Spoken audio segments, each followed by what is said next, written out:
जन की बात, जन के मन की बात, जनमानस राजस्थान पर आप सभी का हार्दिक स्वागत और अभिनंदन है। जनमानस राजस्थान पर आज हमसे बात करने के लिए असम के जो माइनॉरिटी स्टूडेंट की स्टूडेंट यूनियन है, एबीएमएसयू, उसके प्रेसिडेंट टाइसन हुसैन हमारे साथ हैं।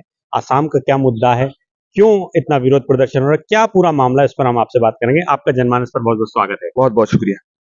क्या मुद्दा है आखिर, ये पूरा मामला क्या है कि किस तरह से लोगों को घरों से बेदखल किया जा रहा है, जिस पर पूरे देश में हंगामा मचा हुआ है।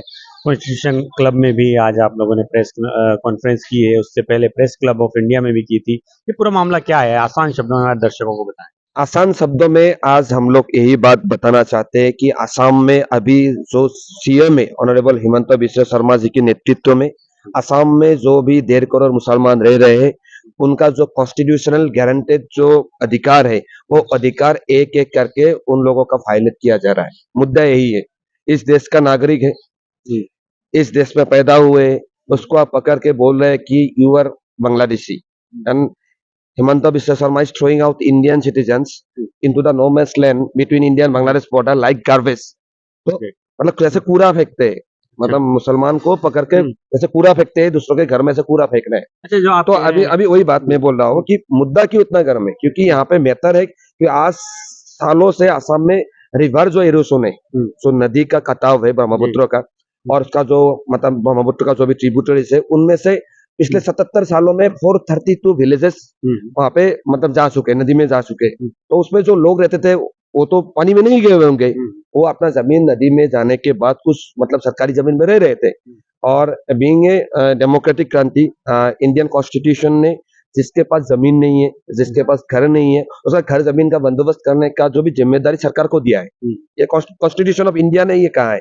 लेकिन आज क्या हो रहा है, आज असम में क्या हो रहा है कि जो भी लैंडलेस मुसलमान लोग हैं, उन लोगों का जमीन पहले तो नदी ने ले गया, वो हो गया लैंडलेस हो गया। फिर आज उन लोगों का जो घर, वो लोग आज 100 सालों से किस सरकारी जमीन पर बैठे हुए थे, उन लोगों का घर आज बुलडोजर लगा के असम सरकार तोड़ रहा है। तो क्या हो गया, शेल्टरलेस हो गया। घर तोड़ने के बाद उन लोगों का क्या कर रहे हैं, अभी उन लोगों का नाम वोटर लिस्ट से काट रहा है। तो क्या हो गया, उन लोग अभी वोटलेस हो गया, अब देश का सिटीजन नहीं भी हो सकता है। फिर उन लोगों को पकड़ के बोल रहा है कि यू आर बांग्लादेशी, और उसको थ्रो करके नो मैच लैंड में फेंका जा रहा है। तो अब वो हो रहा है स्टेटलेस। पहले नदी की वजह से हुआ लैंडलेस, फिर घर तोड़ के बना दिया शेल्टरलेस, फिर हो गया वोटरलेस, फिर हो गया स्टेटलेस। क्योंकि बांग्लादेश भी उसको एक्सेप्ट नहीं कर रहा है ना, क्योंकि असम में जो मुसलमान बांग्लादेशी है, वो एक नैरेटिव, एक प्रोपेगेंडा है जो सालों से चल रहा है। लेकिन हम एबीएम से क्या बोले, असम में एक असम एकॉर्ड है। असम में 6 साल असम मूवमेंट हुआ था, हजारों लोग मारे गए थे। तो उसके बाद असम में असम एकॉर्ड हुआ, जिसमें लिखा गया कि असम में 1971 25 मार्च से आगे जो भी लोग असम में आए हैं वो इंडिया का सिटीजन है, और उसके बाद जो आया है वो फॉरेनर है। तो इसको लेके सिटीजनशिप एक्ट 1955 में 6A नाम का एक मतलब पैराग्राफ इसमें ऐड किया गया, और 6A जो पैराग्राफ है उसको हाल ही दिनों में सुप्रीम कोर्ट ने भी उसको मान्यता दे दिया है। लेकिन आज असम में बुलडोजर चल रहा है, वो अलग बात है। लेकिन किसी के नाम पे अगर फॉरेनर्स ट्रिब्यूनल में कोई केस है, और फॉरेनर्स ट्रिब्यूनल टोटली एक आर्बिट्ररी मैनर में काम कर रहा है, जैसे क्या वोटर लिस्ट में नाम थोड़ा ऊपर नीचे है, उसको बांग्लादेशी बोल रहा है। मैं रुकना चाहूंगा, जो जिस तरह से आप कह रहे हैं कि जो आसाम सरकार है वो लोगों को बांग्लादेशी बताकर नो मैंस लैंड पर भेज रही है, धकेल रही है, बांग्लादेश उनको पुशबैक पॉलिसी जिसको नाम दे रहे हैं वो किया जा रहा है। तो सिर्फ पर्टिकुलर किसी एक विशेष धर्म के लोगों के साथ ही हो रहा है या और लोगों के साथ भी? मुझे एक नाम बताइए जिसमें मुसलमान के अलावा कोई नॉन मुस्लिम को पुशबैक किया गया हुआ है। This is not pushback, this is throwing out Indian citizen because of their Muslim identity into the neighbouring country. एक चीज और मैं ये जानना चाह रहा हूँ इसमें कि ये जो सारी प्रक्रिया हो रही है, किसी कानून के तहत ऐसा किया जा रहा है या कोई प्रोसेस है, क्या कोई सर्वे किया गया है? क्योंकि हम लोग भी यही मानते हैं कि असम में 1971 25 मार्च के बाद में अगर कोई हिंदू हो या मुसलमान हो, उसको आप बांग्लादेश भेज दो या उसको इंडिया से निकालो। लेकिन ऐसे नहीं कि किसी को पकड़ के रात को आएंगे, घर से पकड़ के लेके जाके नो मैच लैंड में फेंक देंगे। डिपोर्टेशन का एक फॉर्मल प्रोसीड्यूर है। वहां पे क्या होना पड़ेगा, एक तो प्रपोजल होना पड़ेगा और एक्सेप्टेंस होना पड़ेगा। प्रपोजल कौन देगा, जो इंडिया देगा। बोला क्या कि बांग्लादेश सरकार से बोलेगा कि ये लोग बांग्लादेश का है, इंडिया में है, इनको आप एक्सेप्ट करो, और बांग्लादेश को भी एक्सेप्ट करना पड़ेगा। लेकिन आज तक इंडिया और बांग्लादेश के बीच कोई मतलब चिट्ठी ऐसा नहीं है जिसके बदौलत बांग्लादेश किसी लोगों को हैंड ओवर ले सके। आज शेख हसीना के साथ असम से, जब शेख हसीना बांग्लादेश का मतलब प्राइम मिनिस्टर थी, तो शेख हसीना की सरकार के साथ इंडियन गवर्नमेंट का बहुत अच्छा रिलेशन था। उस टाइम में भी अगर इंडिया गवर्नमेंट ऑफ इंडिया अगर चाहते तो बांग्लादेश के साथ एक चीटी बना सकते थे, और असम में जो लोग सरकार बोलते हैं सो कॉल्ड, जो असम में बांग्लादेशी रहते हैं, वो उसको कानूनी तरीके से डिपोर्ट कर सकते थे, क्योंकि डिपोर्टेशन का फॉर्मल प्रोसीड्यूर है।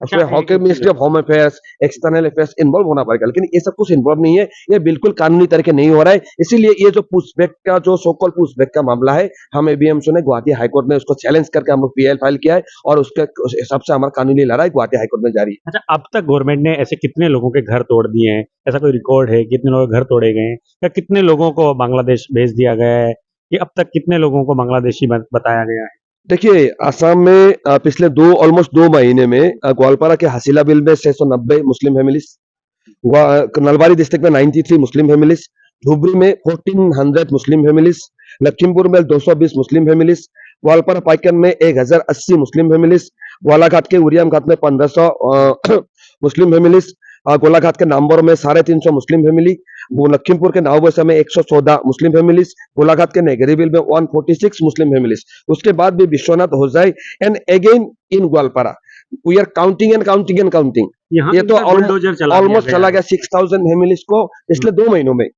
टोटली उसका घर तोड़ दिया गया, without following the due process of rehabilitation. उन लोगों का पुनर्वास का कोई नहीं है। ये लोग कहाँ जाएगा, क्या करेगा, उन लोगों का कोई जिम्मेदारी सरकार नहीं ले रहा है। ऐसे बारिश के मौसम में हाँ, ऐसे खुला सोचा, आप चलिए मेरे साथ।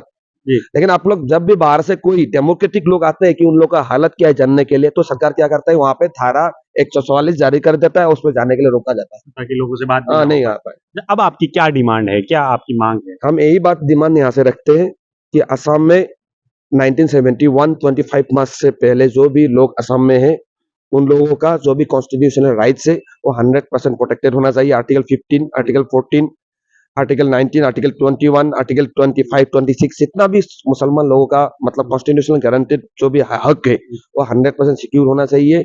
और असम में जो भी अब कम्युनल डिवीजन का जो पॉलिटिक्स है वो बंद होना चाहिए। जितना भी लोगों का घर बुलडोजर से तोड़ा गया, उन लोगों को अगर लैंडलेस, उसमें से जो भी लैंडलेस लोग है, ऑलमोस्ट 99% लोग लैंडलेस है, उन लोगों को जमीन देके, उन लोगों का कंपेंसेशन देके उन लोगों को फिर से रिसेटलमेंट किया जाए। और असम में एविक्शन के टाइम जो भी मतलब गोली मार के, आज कुछ दिन पहले 17 जुलाई के 17 तारीख को ग्वालपारा के पाइकान में 19 साल का साकुआर अली नाम का एक लड़का को गोली मार के असम पुलिस मार दिया, उसका भी कोई इंक्वायरी नहीं हुआ, without following the due process of law. तो इन सब का जस्टिस चाहिए। और जो भी लोगों को आज फॉरेनर के नाम पे पुशबैक किया जा रहा है, जिन लोग अभी भी पुलिस अरेस्ट करने के बाद मिसिंग है, उन सब का जो भी आज फैमिलीज क्या कर रहे हैं, habeas corpus case Guwahati high court में दायर कर रहे हैं, हम एबीएमसी पीएल किया है उसके रिगार्डिंग। तो एक फॉरेनर के नाम पे असम के मुसलमान पर हो रहा है अत्याचार बंद होना चाहिए, बुलडोजर बंद होना चाहिए, और बुलडोजर में सिलेक्टिव नहीं होना चाहिए, क्योंकि असम में सरकारी जमीन में नॉट ओनली मुस्लिम, वहां पे केवल मुसलमान नहीं रह रहे, बहुत सारे धर्म के लोग, भाषा बोलने वाले लोग रह रहे। हम ये नहीं बोले कि उन लोगों को भी आप डिमोलिश करो, लेकिन डिमोलिशन या एविक्शन एक डेमोक्रेटिक देश के जो भी कैरेक्टर है उसके अगेंस्ट में, अगर कोई सरकारी जमीन सरकार को चाहिए तो वो जमीन उससे बात करके उस लोग का रिहेबिलिटेट का पूरा व्यवस्था करके आप ले लो। लेकिन आप फोर्सफुली क्यों एविक्शन कर रहा है, फोर्सफुल डिमोलिशन क्यों चल रहा है? वहां पे रैपिड एक्शन फोर्स यूज किया जा रहा है, पैरामिलिट्री फोर्सेस यूज किया जा रहा है, किसके खिलाफ अगेंस्ट यूज किया जा रहा है? अपना देश के नागरिक है। लेकिन वहां पे एक ही आप देखेंगे, जितना भी पुशबैक का विक्टिम है, जितना भी डिमोलिशन का विक्टिम है, वो सब में एक चीज कॉमन है, इस सब का आइडेंटिटी मुसलमान। तो असम के मुद्दे पर हमारी बात हो रही थी एबीएमएसयू, जो कि वहाँ की स्टूडेंट यूनियन है, उसके प्रेसिडेंट तहसन हुसैन के साथ। इन्होंने बताया कि किस तरह से असम के लोगों के साथ अन्याय और अत्याचार हो रहा है, किस तरह से उनके घरों को बुलडोजर के जरिए तोड़ा जा रहा है, उनको लैंडलेस किया जा रहा है, और पुशबैक पॉलिसी जिसको सरकार अपनाते हुए उनको बिना किसी प्रोसेस को अपनाए हुए उनको जबरदस्ती बांग्लादेश में धकेला जा रहा है। इस सारे मुद्दे पर इन्होंने हमसे बात की और इन्होंने एक न्याय की गुहार लगाई है। उम्मीद है कि सरकार इनकी बात को सुनेगी और इनके साथ न्याय होगा। तब तक के लिए देखते रहिए जन की बात, जन की मन की बात, जनमानस राजस्थान। आप सभी का हार्दिक आभार, धन्यवाद।